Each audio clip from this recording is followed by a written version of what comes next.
Hey guys, Nim here, and this is my review for December, which I'm actually doing. I know, shocker. My first review for a month when I keep saying I'm going to do a monthly review and then I don't. And I'm not going to lie, I'm mostly doing this one because I have some ranting to do. Not a ton.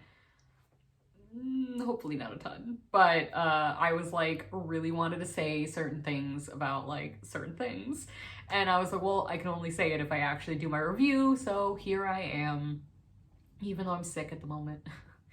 Let's just get right into it. This was not a good month. I'm looking at my books, like there were a couple that like I really liked a lot, and then there were multiple DNFs, and it's just not good. Like, let's just get to it. First is not a novel, but I figured I'd throw it in there because I read it this month. What month is it? I read it last month, and that is Luminary, which is a magical guide to self-care. This is exactly what it sounds like. It's like a witchy self-guide book, like meditation, tarot, astrology, things like that. And yeah, I just read it for fun and it was relaxing, and that's it. That's all you get. Okay, so Bookopoly. Bookopoly did me dirty in December. The Spite House. I don't remember what my roles were, by the way. I just remember like a couple of the ones I was supposed to read and attempted to read and stuff. But The Spite House was one of them. I don't know if it was just for horror or what it was for. I got this as Goodreads, like when... That's not even a sentence, I don't think. I'm so sick. I got this. I won a Goodreads giveaway. There we go. And I got this. The Spite House. Oh, it's from Johnny Compton. The first half of this book, I thought I was giving it a 4-star. Like, I was like, oh, I'm into it. Like, it's actually a haunted house book, which I should probably tell you what it's about. This guy and his daughters are on the run, and they don't really tell you why, but they take the job to get paid to just stay in one of the most haunted houses in wherever this takes place. Oh, Texas, where I am. And he's just like desperate to like get money and have a place to stay because they're just like hopping around from hotel. I thought I was gonna sneeze. From hotel to hotel.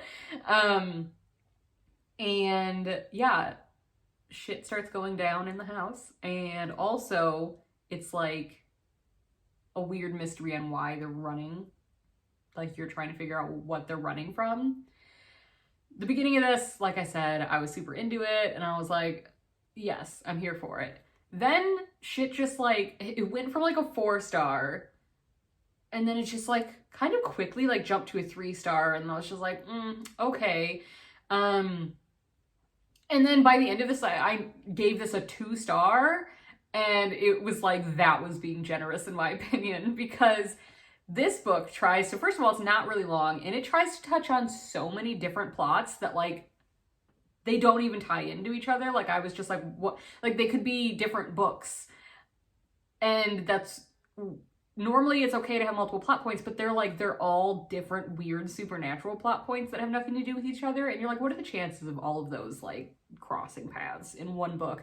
But also the ones that I was like, oh, I'm actually really interested in that, they just like didn't answer the questions about it or like go into it. And then the ones that like I didn't give a shit about, they like, that's what they focused on, but also poorly answered. And I was just like, oh, that just went to shit. Like, it just went to shit.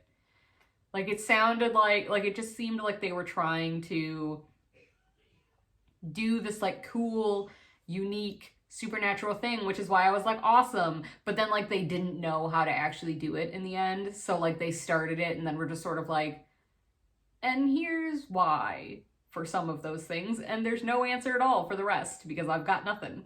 So like that... It was just not good. I was so disappointed because I was enjoying it at first, and then I was just like, fuck. Shit. Yeah. Next, we're gonna go straight into my 2 DNFs. which were both from Bookopoly. I want to preface with something real quick.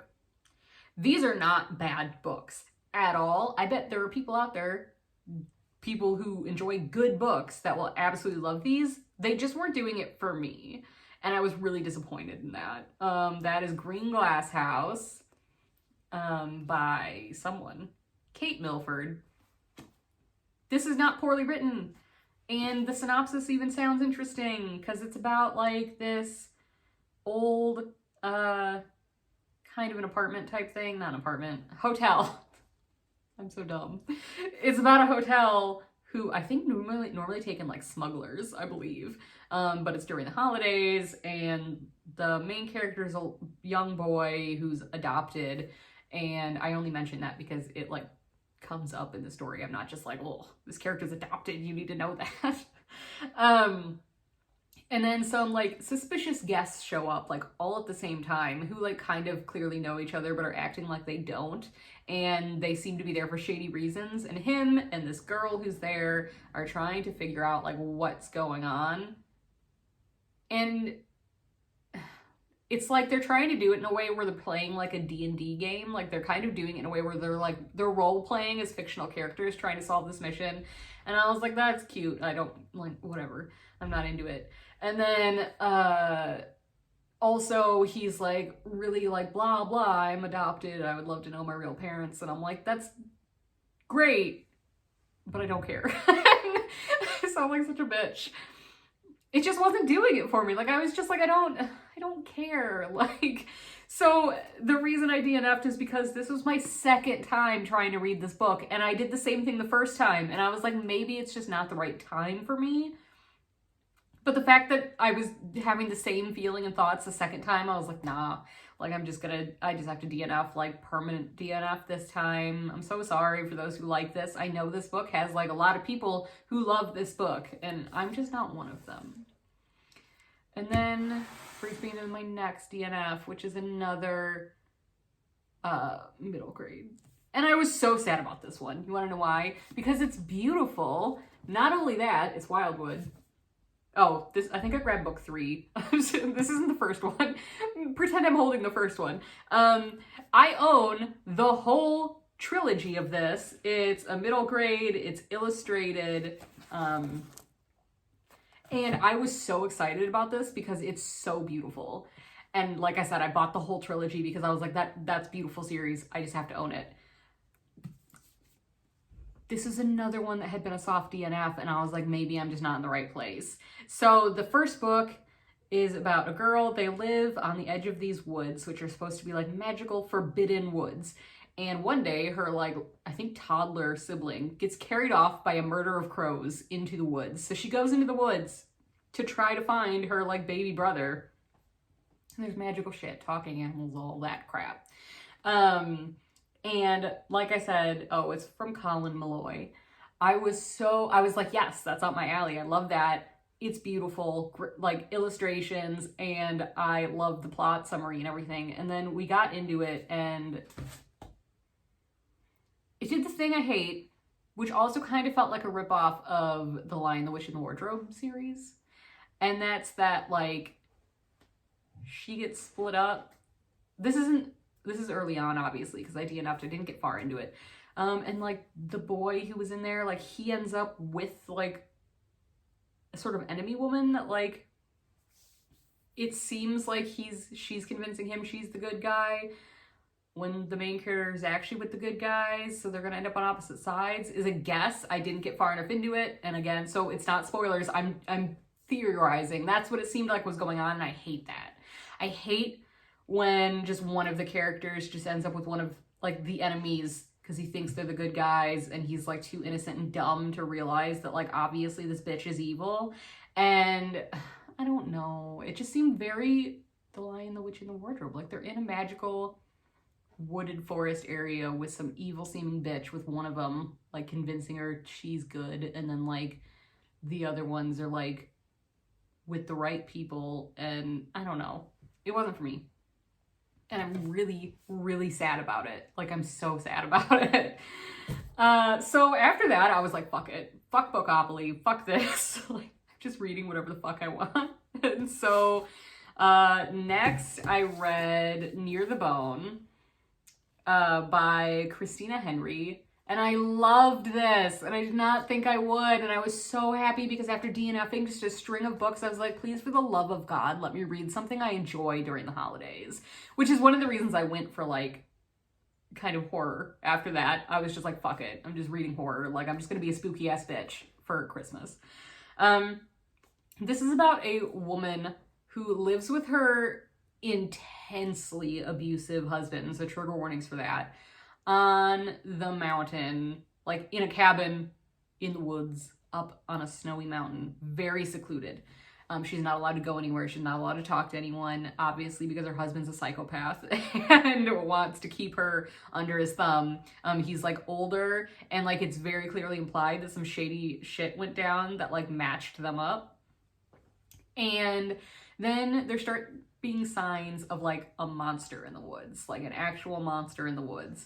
And it's leaving dead animals, and it seems to be a threat to them. So her husband gets on the I'm gonna kill the fucking monster kick because God gave it to me as like something to do to prove myself. And at the same time, some people are coming to the woods to try to investigate the monster, which is putting her in danger because if she speaks to anyone or comes across anyone, her husband gets like violently abusive and angry because it could expose their way of living and, you know, get her to realize that like she's with a really abusive husband because she's so brainwashed. It's very, Sadie, please don't. It's very Law and Order SVU. I said this in my book haul. It's very Law and Order SVU meets Supernatural, but like without the humor because it's a very serious book. And I read this in like one night. Like I was just like, I started it right before bed one night and then I went to sleep and I woke up the next day and was like, I need to keep reading it. And I didn't think I would because it's less about the supernatural monster, although that does play into it. It's less about that, and it's more about what the fuck is going on with this abusive husband and if his wife is gonna get free. And I didn't think I would give a shit about that because I love supernatural horror. I was like, thought I'd just be like, give me the fucking monster, shut up. But no, I was actually like, this is very interesting, even though not a lot is happening. Like, it's one of those books where you're like, a shit ton of things aren't happening, and for some reason I'm interested. Like, so yeah, highly recommend it if you don't get bothered by, I shouldn't word it that way because it sounds like I'm not bothered by people being abused, but if it's not a triggering thing for you to read about abuse, then I highly recommend it. I was very pleased to read something I enjoyed. Next, unfortunately, I read Pine, which was the opposite. I fucking hated this book. This is by Francine Toon. This is about a girl. First of all, I hated it because isn't it? Yeah, it's like present tense. I fucking hate present tense so much. So much. But this is about a young girl and her alcoholic father, and the girl's mother like disappeared years ago or ran off. Like it's very like they're very blurry lines on like what actually happened because no one really talks about it. And then one night on Halloween, like they pick up this woman in the street who looks like she's been through the ringer. And her dad seems to like kind of recognize her, and they bring her home, and in the morning she's gone and her dad doesn't remember her being there. And it's so slow and it's so fucking boring. And like what's annoying is I was like, that sounds interesting, tell me more. But instead they just made it about like him being an alcoholic and like her not understanding what's going on and like her feelings about her mom possibly walking out on her, instead of like this woman keeps being seen and then people immediately forget about her and like what the fuck is going on with that. Like it just focused on the wrong shit. I hated the writing style. Like I was so bored and I don't recommend it. I'm sorry for anyone who likes it. I hated it so much. So next, I read a few of the stories from Midwinter Murder from Agatha Christie. I haven't decided yet if I'm going to finish these this winter or if I want to just like maybe read 1 or 2 more, and then like leave the rest for next winter. But just so like it lasts longer and I know that I have something for the winter to read next year. But this is a short story collection from Agatha Christie that take place during winter. That's it. What I've read, it's okay. I mean, it's okay. I'm not huge on short stories, so I don't know if maybe that's it. But I think the main problem is the few that I've read so far, instead of being like someone solving a case, it's been someone telling their friends about a case they solved in the past. And I think that's what I don't like. It takes you out of it because you're just like, well, we already know it's been dealt with. And like, they keep already sort of telling you the ending at the beginning of the story. So you already know like how it turns out. They're just telling you like how they figured that out. And I'm like, well, I don't care. You already told me the ending. Like, so I don't think all of them are going to be like that, which is why I'm like, maybe I'll read more like this winter so that I don't just leave it on that note. Like, because obviously Agatha Christie's like a goddess, like, and she's famous for a reason. And I have actual novels from her that I want to read for a video. So like, I want to make sure I enjoy what I'm reading. But I think it's just the first couple, like it was just the type of setup that I don't like. So I am actually, I'm gonna read at least one more and see how I feel. If I'm vibing with it, I will finish this book this month in January. So that was like a middle ground type of situation. Next, one that I really loved, which I wasn't expecting to like it this much, was Junji Ito's Smashed. This is my first Junji Ito. I had been torn on which to pick up, and I ended up picking up this because my friend, I was just like, which should I read? And they've never read any of them, but they were just like, I don't know that one. And I was like, okay. So this is a short story collection from Junji Ito, which is a horror manga creator. So I don't remember how many short stories are in here, but yeah, I loved this. I'm so picky with horror because it's my favorite genre. I love it so much and I consume so much of it that at this point, like, a lot of things are like, okay, it's been done to death, like certain like scenarios. But that's the thing, like I found that Japanese horror and Korean horror, they're always so obscure and unique, to me at least. And that was definitely the case in this. Some obviously were better than others. Like the first one, multiple times out loud, I was just like, what the fuck? Like I said it out loud while I was reading, and then I was just like, what the actual fuck? Like while reading it. And that's the response I want from my horror. Like I want to be like, what the fuck? So the first one did that. Like the first one is by far my favorite. The next one was like I remember, I'm not going to tell you what they're about, but the next one was like kind of ridiculous to me, if I recall. Like if I'm remembering the order, was like kind of like but then other ones are, I'm like, okay, those ones are good. So, you know, it's like any short story collection, like there are going to be like some really great ones, and then there are going to be some where you're just like, all right, I could have done without that.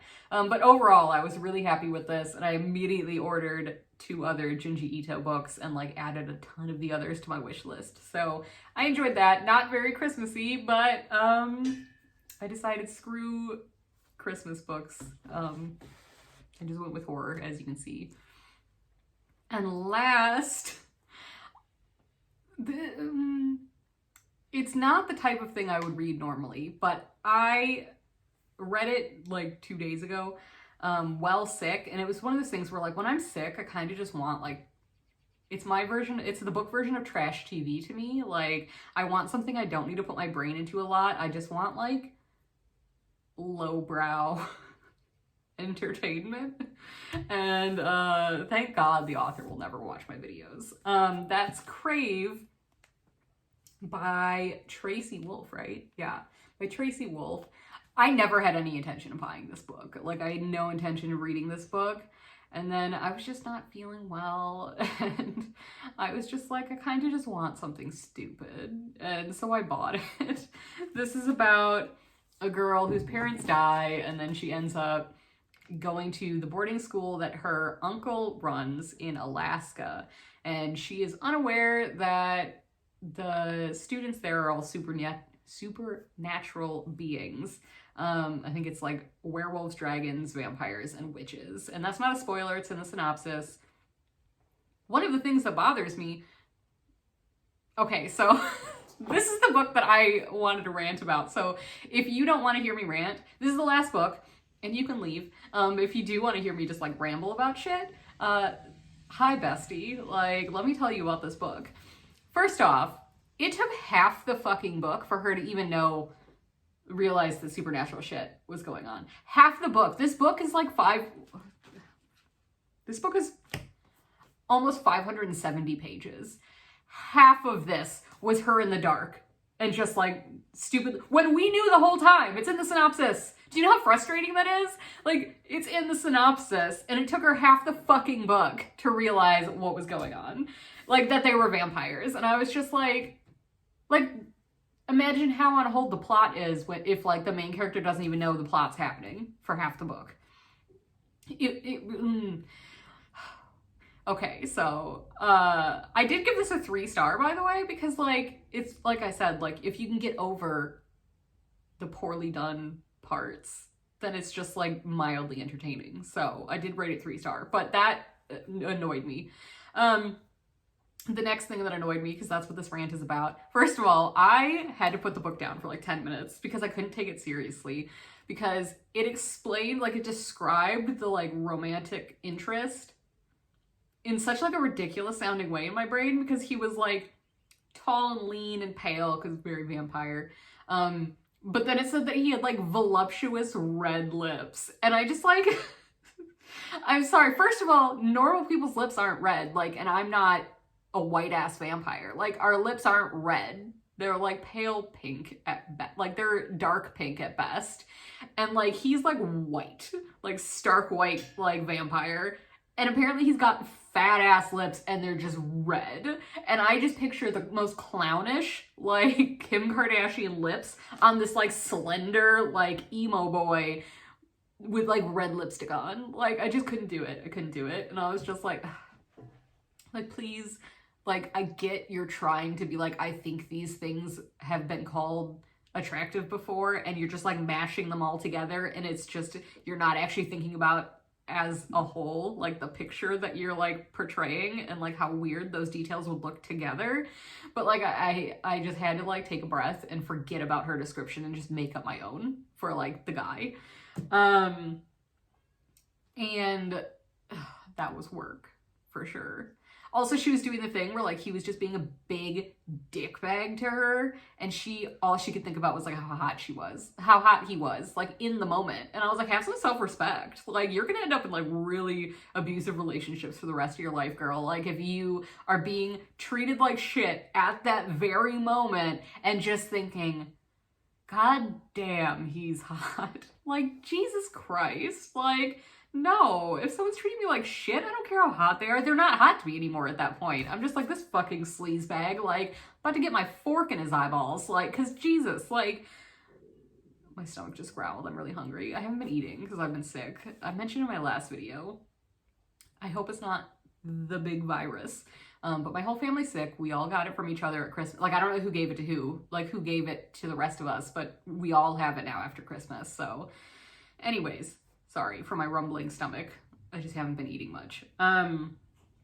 Anyways, so yeah, like, I was just like, yeah, have some self-respect. If someone's treating you like shit, don't give them the satisfaction of just be swooning over them, like, the whole time that they are abusive to you. There were some funny moments. There were some times where I was like, okay, like, I see what that was cheeky of the author. So there were some moments where I was like, cheeky. In the end, it's just, oh, nope, not done with my rant, not done.